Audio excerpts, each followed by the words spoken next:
భగవజ్ఞానం కలగడం, కలిగిన జ్ఞానం నిలబడడం అంత తేలికైన విషయం కాదండి. ఈ మెట్టుకు బొట్టెడితే ఆ బొట్టు ఎర్రగా ఉంటే మోక్షం వస్తుందనుకోవడం అజ్ఞానం అమ్మ.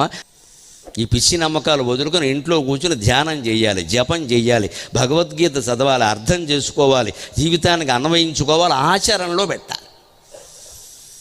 కొండ చుట్టూ తిరిగేద్దాం, కొండ చుట్టూ తిరిగేద్దాం, కొండ చుట్టూ తిరిగినా కోతి చుట్టూ తిరిగినా వచ్చేది ఏం లేదమ్మా. ఇక్కడ అదో పిచ్చి బాగా పెరిగింది ఇప్పుడు. వాళ్ళు వెళ్ళారు మనం వెళ్ళిపోదాం, వాళ్ళు వెళ్ళారు మనం వెళ్ళిపోదాం. మరి కొండ చుట్టూ తిరిగితే మోక్షాలు వచ్చేస్తే భీష్ముడికి ఎన్ని రావాలి? నీ మనస్సును నువ్వు పరిశీలించుకోవలసిందే ఎప్పటికప్పుడు.